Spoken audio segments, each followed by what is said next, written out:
Welcome to the Road Back podcast. We're so glad you're here. I'm Melissa. And I'm Desiree. We're two trauma-informed coaches and real-life friends. If you're returning to yourself, your dreams, or your sense of belovedness, this podcast is for you. We'll pull from our own stories and hard-earned wisdom to support your journey. So take a breath and remember, you belong exactly as you are. Welcome, friends. We are so happy to have you here this week. We are diving in to an interesting and meaningful conversation around codependency and how it shows up in our relationships, how it can affect the way we dream. And I'm excited to have you join us for part one of this two-part episode. Next week, we're going to talk about how codependency shows up with God, which is going to be its own rich conversation. I can't wait. So let's dive into this. First of all, let's talk about what does codependency mean? I know it's a big catchphrase. If you've had any exposure to the mental health, emotional health world, codependency is certain to be a term that you have heard before. Des, how would you define codependency to our listeners, just to give everybody a common ground that we can start working from today in our conversation? Yeah. I think that once I got into understanding a little bit more about codependency, I realized I had a PhD in it. So this is a very fun topic for me.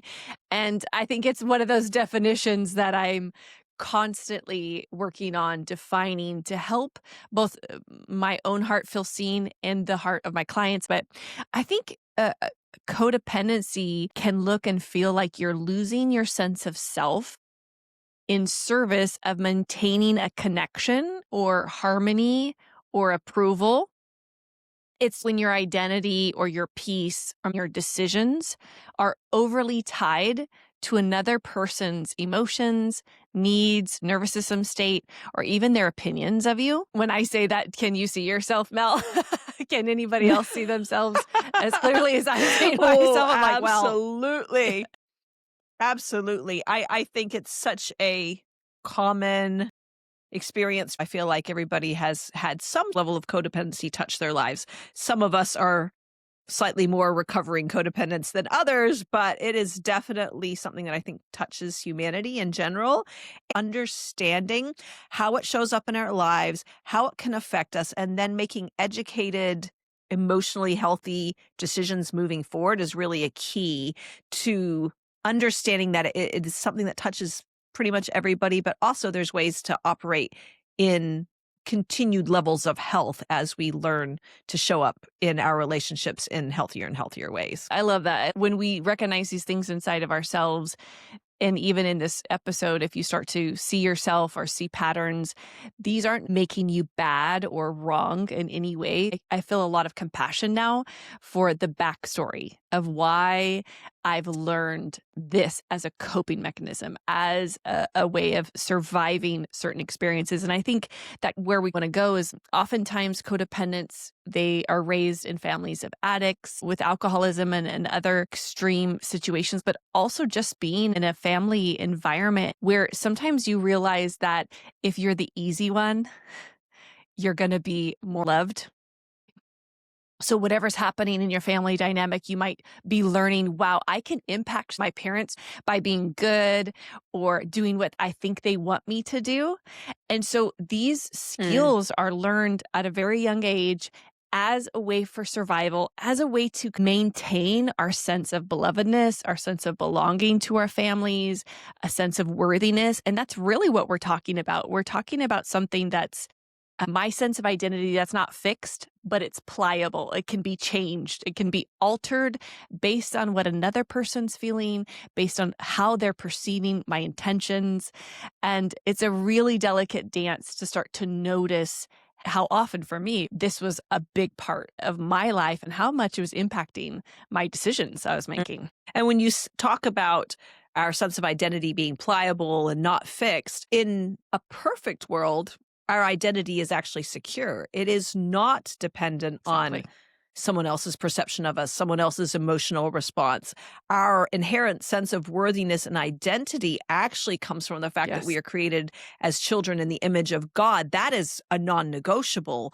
But growing up and living in the world that we live in with other humans and pain and trauma, we can get a different message sent to us often from a very young Correct. age that my worthiness is based on my performance or how happy you are or how unhappy you are. And so that's what you mean by you're saying it's not fixed. It's actually pliable, and when actual truth is our identity is secure, and as we heal we become more and more connected to the fact that my identity is not up for negotiation here, my worthiness is not up for negotiation, and being So able to good. do that helps us heal in the process. Yeah, absolutely. And I think that logically, a lot of us understand that, like, yes, I have inherent value. Mm. That value is fixed. However, in the felt experience of our life is that that's not certain. We are impacted in ways where we're second guessing if that's really true. So there's a disconnect sometimes from what we consciously believe and the subconscious drivers of our lives. And so that's why understanding codependency can free you up, because you can look at these subconscious motivations that are happening in your system, and you can choose, like you said, to make decisions in your life based on something else. If you see, oh, is that motivator really truth for me? Is that really what I want to be doing right now? Absolutely. How about we talk about some ways that codependency might show up in our daily life? There's so many ways, and we're going to probably leave out some, but it can look like asking another person's opinion before you make a move or make a decision. It's like, I actually need you to tell me if you think that's a good idea in order for me to buy into it or to take it seriously. Sometimes people are feeling like this is really wise, but really they're just being codependent. They're really just asking, can you tell me if this is a good choice for my life? Yeah. Sometimes when we talk about seeking counsel from other people, often for me, it's I have an idea of where I want to go already, and I'm not waiting for someone else's permission. It's more, could I be missing a blind spot? Is there something that I haven't considered here? Could you please speak into that? That actually comes from a slightly different perspective than constantly needing external validation before I feel like I can take any steps forward. And often Beautiful. I found when I've been in those states, it's not just one person's approval I need. I'll often need to poll 2, 3, 4, 5, 10 people before I actually feel like I can move forward, because I don't have that inherent trust in myself to be Yes. able to make a good decision. It's like I need that external constant feedback of, am I okay? Am I okay? Can you tell me I'm okay? Yes.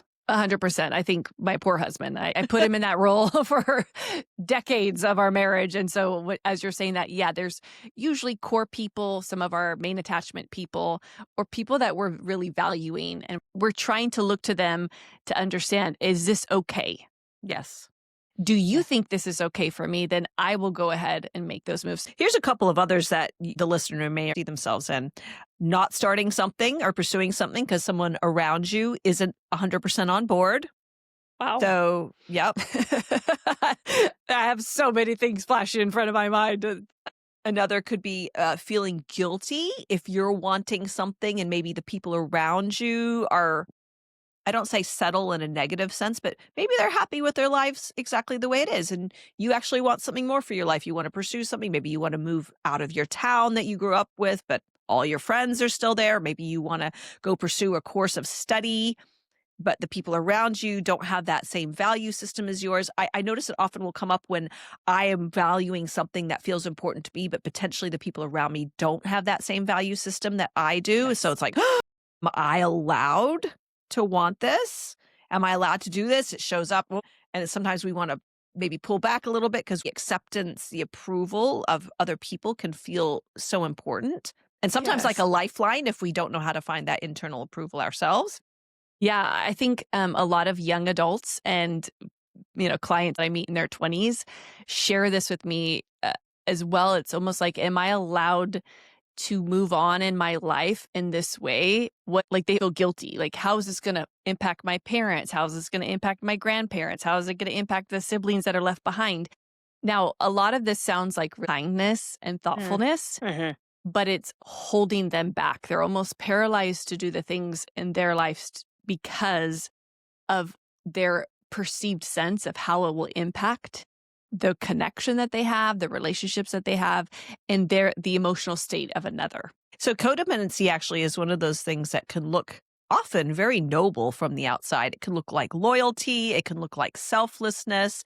Yes. And what's tricky and where a lot of the nuance comes with this is you could put two people side by side and one person actually genuinely be doing something from their own healthy sense of self-worth and identity. And they're actually doing this out of a sense of overflow. And this is what I want to do. And the person right next to them could be doing the exact same actions. And that could be coming from this need for, I'm not okay if I don't make sure that everybody else around me is okay. And I remember hearing somebody say this once.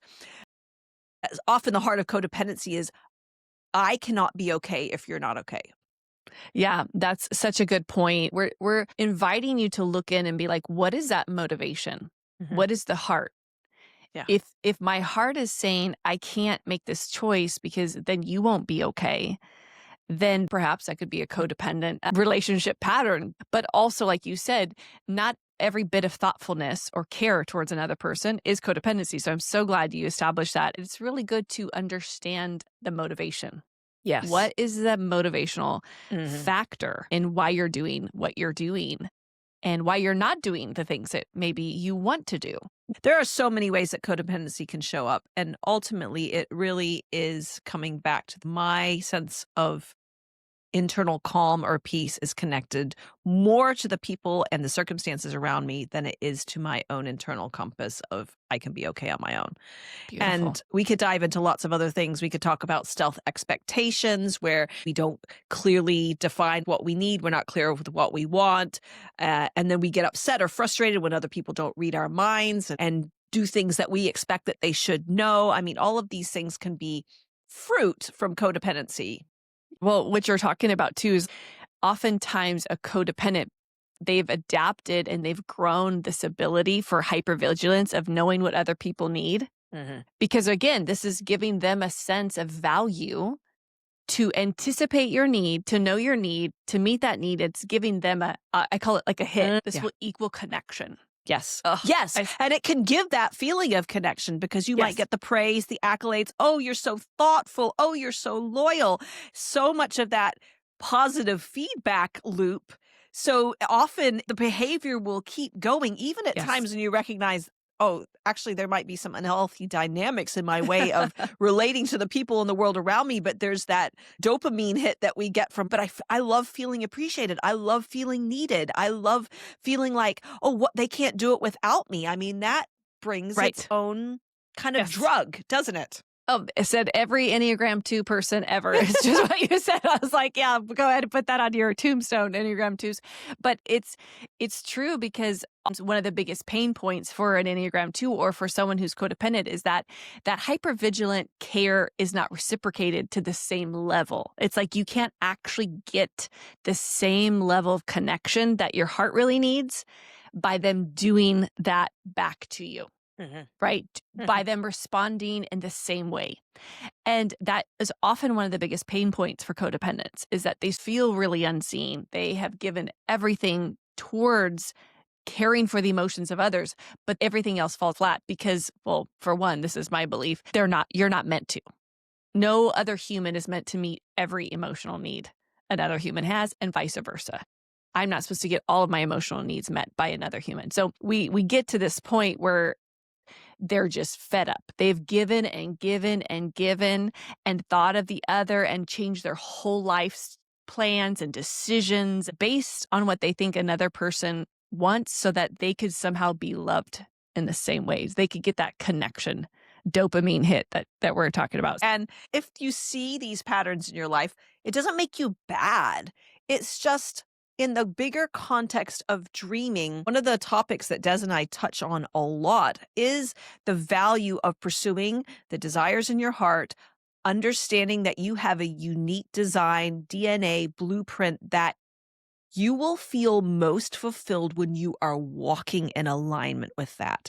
And Right. the risk with codependent behavior is I end up sacrificing the things that are most important to me in Yes. order to try to get a need met from out there.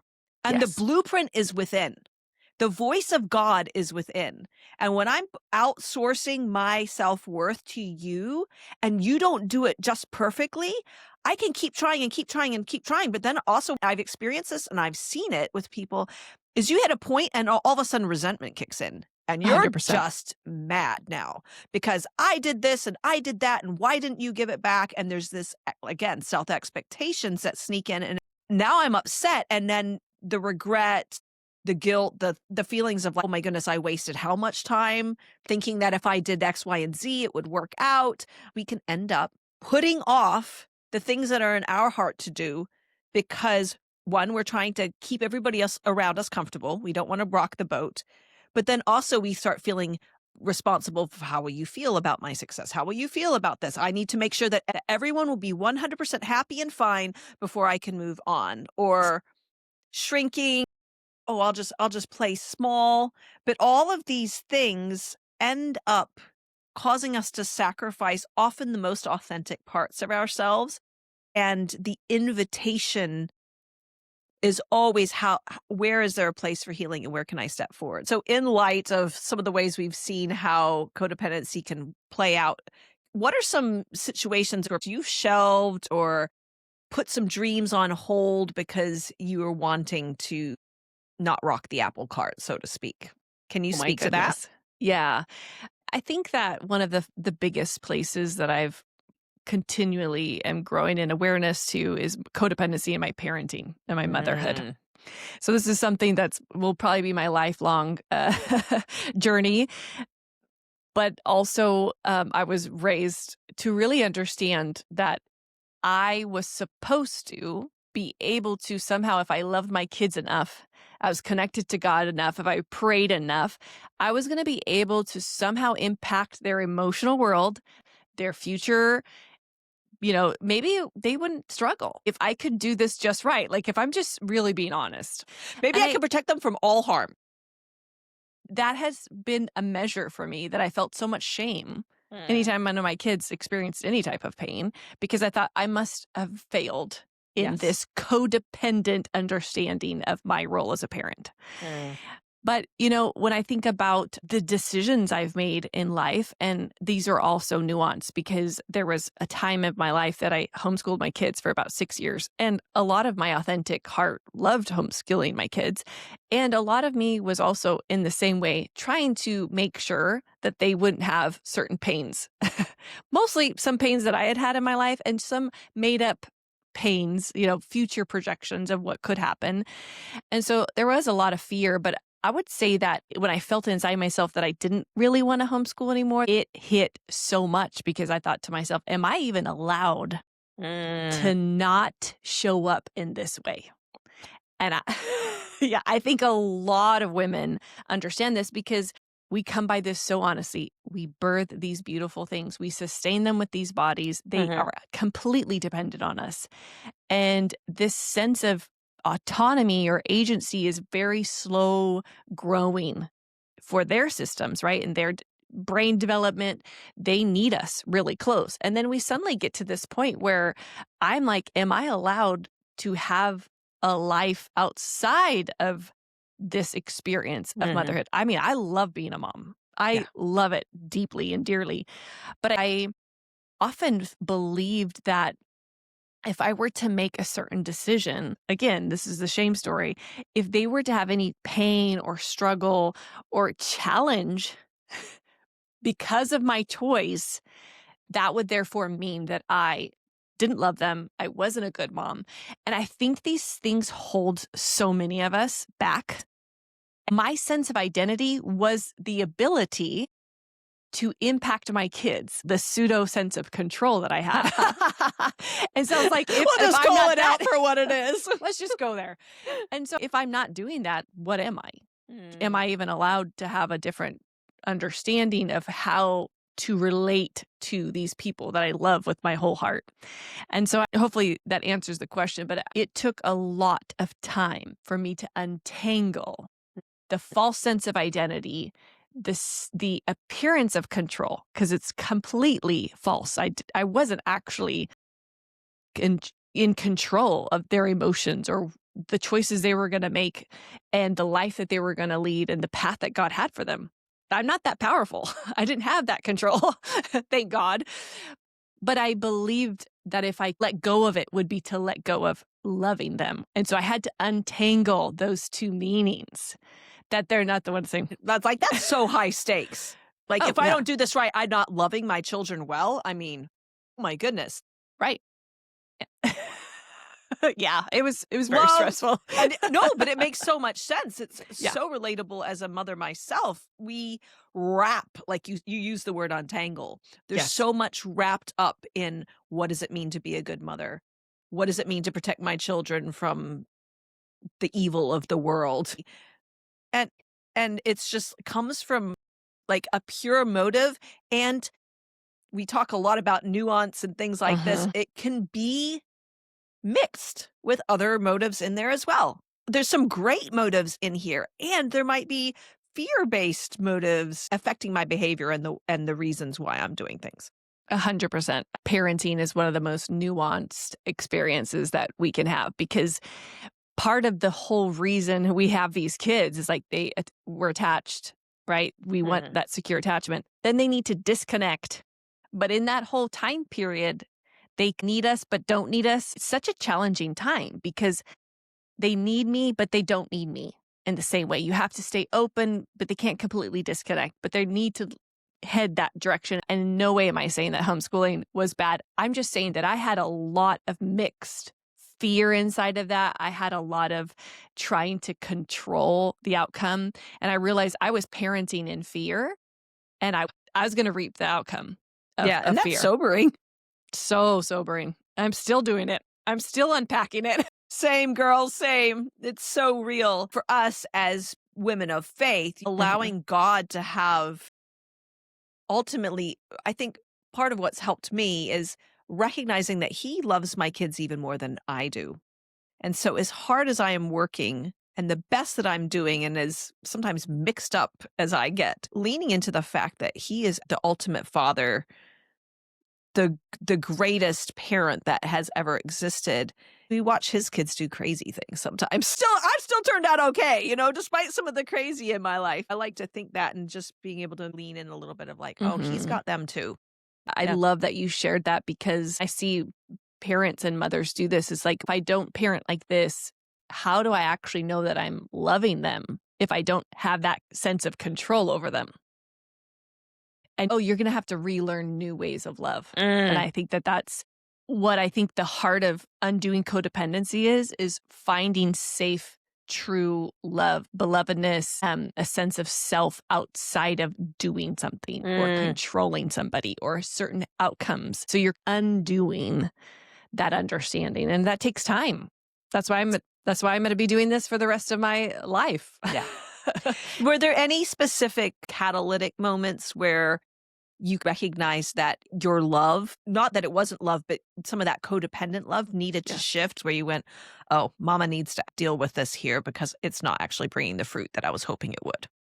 So many moments that I've failed my kids and was super codependent. And part of the gift is taking ownership and asking forgiveness now, which I'll probably be doing hopefully for the rest of my life. But a lot of what we're talking about is agency, and autonomy is also a healing factor to codependency, because you're letting that person have their sense of themselves, their emotions, their experience of you, and then you get to stay with your own sense of self. But I have a good friend, and she's in her 60s, and we were catching up, and I'm asking her about her parents, and she shared with me, and I'll never forget it. She said, I feel the most loved when my 80-something-year-old parents go to the doctor, when they go to church bingo, they go to Bible study, they quilt, they go on their walks.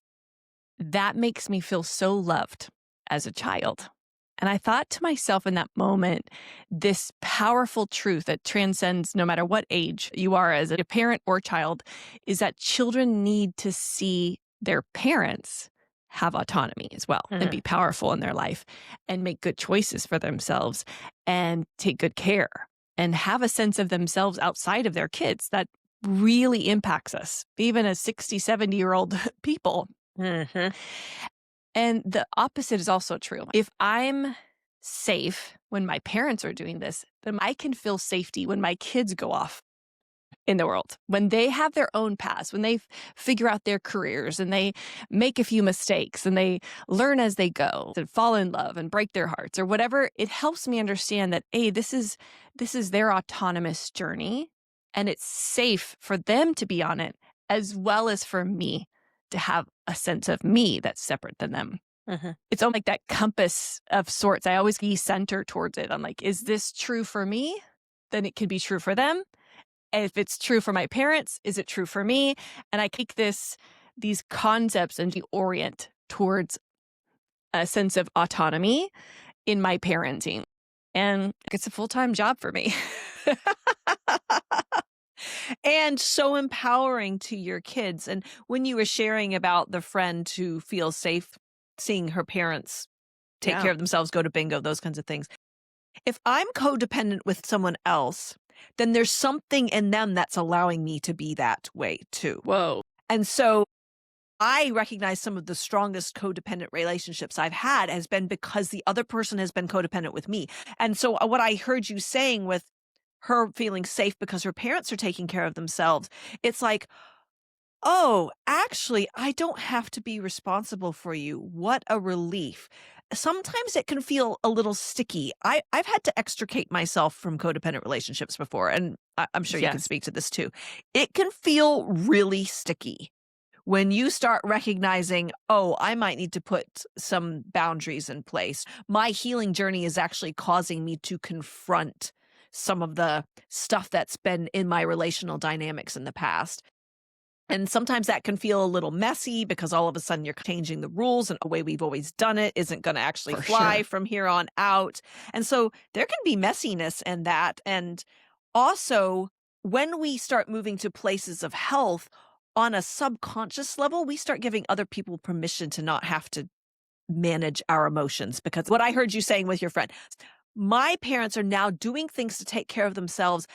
That lets me off the hook of having to be responsible for their emotional well-being, their spiritual well-being. Oh, they can go to Bible study and actually get some Yes. spiritual needs met without me. They can start getting their emotional needs met without me. And so it can feel a little sticky in the extrication process. But when we move to the place of healthier dynamics, all of a sudden, it's like a weight comes off your shoulders sure. because you go, oh, mom and dad can take care of themselves. So that's what I even hear you saying with you giving your kids that opportunity and you demonstrating even. When parents demonstrate healthy autonomy and healthy agency, it gives 100%.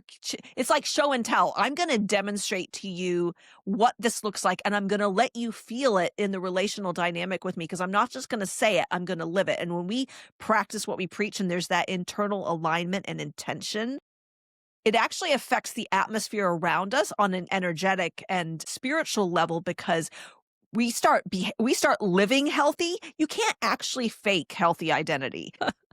You can't fake I'm not codependent if you're codependent because it's going to show up everywhere. And so a lot of what I hear you saying is like we start to change the atmosphere around us, which then allows our children or the people who are affected by our lives to feel what it feels like on a nervous system level, on a spiritual level, on an energetic level of, oh, this is what it actually feels like when mom takes care of herself. Oh, I don't need to take care of mom. Yes. Oh, actually, what a relief this is. Oh, do you have thoughts to add to that? I loved it because so much of this is modeling to me. Like I'm literally learning how to reparent my heart while I'm parenting my kids in a way of saying, you're safe to have autonomy. They're okay. You don't have to control. Like there's new ways of Yes. feeling connection and safety and attachment and love. I'm doing that from my heart while parenting them. As you were talking about just even some relationship dynamics that you've had, Mel, I'm wondering if you would want to share with us, has there been a time that you've chosen peace for someone else over purpose for yourself? Oh, gosh. You got stories? Oh my God. I feel like this could be its own episode of just let's share times where codependency drove major life decisions. Oh, so many. We can write books and gosh. books of it. Yeah, exactly. I mean, here's one that comes to mind. When I was in my early 20s, I spent a season at a church and got really involved, really loved the people there. Was a really special season in my life. And while I was there, the current worship pastor resigned very abruptly. And I had a background in music. It came to the pastor's attention that I knew a thing or two about music. And they're like, hey, Melissa, how about you be the next worship pastor? And I was like, what? And I ended up saying yes, and honestly was not ready for it. Didn't want Wow. to. Really, it wasn't in my heart. I understand there are times and seasons where there's an invitation to take risk and step out and be like, okay, I don't really feel ready for this, but there's an opportunity here. But For this didn't sure. feel like that to me. This felt like me trying to appease somebody, Mhm. to be the good girl, to step up and help out, which I had been raised in an environment where service was highly valued and serving, and especially serving in church. And Yes. so I ended up in this position and felt so far out of my league. I spent the next 18 months, almost 2 years or so in this position, and felt like I was drowning. Oh my And goodness. yeah, it was hard. And when I ended up moving back to my hometown and going back home, and I ended up leaving the position behind when I left it. It was one of those experiences where I recognized, benefit of hindsight, I really should have just said, no, I'm not up for this. But I felt the pressure and the, I want to be a good girl. I want to do my part. I want to step up. Where I should have drawn a boundary, had I known what I know now, it would have been a solid no. But Yeah. I put myself through so much stress, so much anxiety. I felt constantly like I couldn't catch up. I didn't know how to ask for the support that I needed. I didn't have the Yeah. language because I was deep in my codependency years. For Deep, sure. deep, deep in the codependency season, didn't even understand the concept of autonomy or agency. And so I ended up going along and, kind of limping my way through. But because I violated my own internal sense of, actually, I don't want to do this, and I said yes anyway, it affected my ability just to even do worship and stuff like that. So then when I had Wow. opportunities to play, to sing, I felt quite a strong aversion to it Mm. because I had so overextended myself in what we would use in the emotional health world. Like, I'd so self-abandoned by doing Yes. this. I made the people around me happy, but at what cost? Yeah. And the cost for me is that for a significant period of time after that, I really struggled with anything to do with worship. It was one of those painful lessons where I said yes to appease somebody else, and I had to reap the consequences of that decision for some time. And it took me a significant period of time to heal from that, where I actually even felt okay about playing again. I love this because we're talking about how it shows up and where it might be present in our relationships. And these are people like you really cared about. And I love this story because it's worth looking at. If if and when we do, make decisions from a codependent nature of like, I'm wanting you to feel good about me or to think this way, a Mhm. certain way about me, and I don't want to disappoint you, it actually will impact your life. And that's what we're trying to be like, hey, let's grow in some awareness because it has deeply impacted our lives and the trajectory of it. Absolutely. Yes. That was a situation where somebody else wanted me to do something that I didn't Yes. want to do, but it also can show up with not going after the things that are in our heart because we're worried about the reactions of other people. So that was someone else's dream that I was saying yes Yes. to that wasn't mine. But we can also say no to our own dreams because we're Exactly.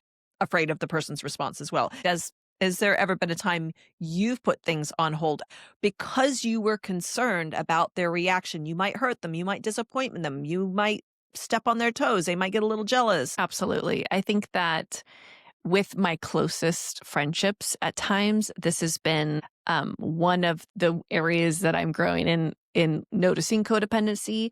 Mm. I've resisted at times doing the thing that I want to do because I felt like I was going to be too big and people were going to leave. Like, is that lovable? If Mhm. I start a podcast, are you going to still like me? Right? Are we still good? Well, we still have the connection. And so they're like little, I would say little speed bumps where I'm like, oh, yeah, that's the codependent part where I've understood in context that if I can make sure someone's feeling really good about themselves and our connection, that I can have a sense of we're going to be okay. It's caused me to pause. There's things I've held back. There were big wins that I didn't share with anybody because I didn't know how that would make them feel. I'm taking ownership because this is definitely about this is the old way of believing. And, a non-codependent part of me would be like, I'm just going to share it and you can be happy or not be happy. You can celebrate me or not celebrate me. You can remember this or not remember this. It's going to be okay. To allude to what you touched on, you taking up more space. If you were a little kid and you didn't feel like there was a lot of room for you to have space, emotions be big, anything, because you're busy managing all the emotions of everybody around you. Then when we're an adult and we go, what does it look like for me to take up more space? Those younger parts of us can show up and kind of be like, well, are we allowed? Am I allowed? Is this going to be okay? Or is it going to bring negative ramifications? Right. So it's a real conversation. It's a real conversation. This pertains to not just these deep friendships, but, random people we don't even know on the internet or PTA moms. I'm just like, we don't even talk. Like, who cares? You know what I mean? Like, who really cares? But it's driving people's decisions. Yes. It's driven my decisions. It's controlled my life and what my sense of belovedness or belonging or identity, it's impacted it. I've allowed that to happen. And I see this in my clients. I see this in so many people. And that's what the benefit of noticing. Oh, that's codependency. There's another option. Yes. There's a different choice. You mean I don't have to keep doing this the way it's always been? Exactly. That's a huge part of our heart behind this conversation, is to shine the spotlight on common human behaviors that Des and I have both found ourselves in more times than we can count. And both of us have made personal decisions that there is a different way, there is a better way, and taking active steps towards walking out a healthier way of expression in the world with our relationships with our kids is highly worthwhile. Des, is there anything that cued you to recognize, oh, I'm moving out of codependency and I'm stepping into a healthier version of myself, a healthier expression? How did you know? Maybe even in answering that, you could share some signs that perhaps the listener can recognize in themselves of like, oh, I'm starting to move out of codependency. I recognize myself in some of the crazier aspects of it. How do I know when I'm actually making progress? Great. Well, I think overall the growth here is I'm okay if another person feels a way about what I'm doing. So maybe they feel happy. Maybe they feel jealous. Maybe they feel triggered by me doing this thing, and the ability of being like, that's okay. You're allowed to have that feeling. It's okay that this is hard or this is great or this is challenging or this is pushing on something you really want to do. I love that. I love that for you. So the ability to be okay when another person is having a certain emotion, a certain experience by what I'm choosing to do, how I'm choosing to do it. I've just grown to let that be more comfortable for me. Even my kids, they could be mad at me. They can feel a certain way about me. And I think this leads to this concept of even if you're mad, that doesn't make me bad. Or maybe you're sad about what I'm doing. That doesn't make me bad. Your emotional experience doesn't automatically equate that I'm doing something wrong or that it's bad. So I think that those are huge signs for me. And when I'm talking about parenting or even about my relationships, I'm just getting used to being more comfortable with them feeling uncomfortable. And even growing in our own ability to sit in discomfort. And Yes. it's like, oh, Exactly. we are two separate people. If you're an empath or you are sensitive to other people's emotions and the energy of other people's emotions around you, it can be so easy to feel the emotion and then let it start its own domino effect of emotions in you, which is classic codependency. But recognizing you are your own person. You can feel, think, behave, choose what you want to do. And that is separate from me. Yeah. and I can have my own emotions and feel, and they do not have to be the same. I do not have to jump on the mad train or the defensive train or the apologizing train just because you might be feeling upset about something. I'm hearing you say you're redefining that love is holding another person's autonomy as well as your own simultaneously. That's like the new definition of loving. I'm allowing you to have your sense of you and your experience and your emotions and your beliefs and your opinion. And I'm loving myself and doing the same for myself. So Yeah. And I think it can be applicable just in our day-to-day relationships, but when it comes to dreams and stepping into those desires in our heart, healing from codependency is a significant part for many of us. I do think there are people who are just naturally born with a level of autonomy. I think of my son. He is like, I'm going to do what I'm going to do. And codependency isn't the top challenge that he would face in his life. Not everybody has the same challenges with codependency, but for many of us, stepping into dreams requires us to confront some of those codependent tendencies that we have, because we have to reach a point where we decide my desires are worth pursuing, even if they do step on someone else's toes. But I have to choose, and only I can make this decision. Ultimately, this is not something I can outsource to external validation. There's an internal decision that we all have to come to of, is this worth it? Even if it rocks the boat, even if somebody might get upset, even if someone might be having some bad or sad feelings about this, is it still worth it? autonomy and self-ownership is the antidote to codependency. So it's this understanding of the love and connection I want to have that I'm trying to gain through codependent tendencies. I can actually own that I can do that for myself now. Yeah. I can be in connection with myself and provide a level of safety for my internal system that when things happen, when hard things happen, when people have experiences, when my kids fill in the blank, I can still have a sense of groundedness inside of me. You're the person that you need to heal codependency and to calm and heal and soothe and comfort the anxious part, the part that doesn't know, am I good? Is there anything you'd want to say to our listener as a little blessing or to their heart? If I was the listener sitting with you and they've just shared, I have desires in my heart, I'm scared to go after them because I'm afraid of rocking the boat. Yeah. What would you say to that listener? Yeah. I would tell them, especially when it comes to their dreams, that you're the one person that can say yes to your heart and your dream. And you're the only person who can really shut you down. Nobody else can actually stop you. No one has that power but you. You're the person that you desire and want. You're the number one supporter. You need to say, yeah, that's worth dreaming. That's a good plan. I like that. I love it when you go for good things. I love it when you try and you take up your space. You can be that champion for your own heart and you're what you've always longed for. So good, Des. Thanks for being here today, friends. We will be back next week with a part 2 on this codependency conversation. I'm excited to dig in to the topic of codependency with God. Same. Stay tuned. You won't want to miss it. See you next week. See you next week, friends. Bye. Bye.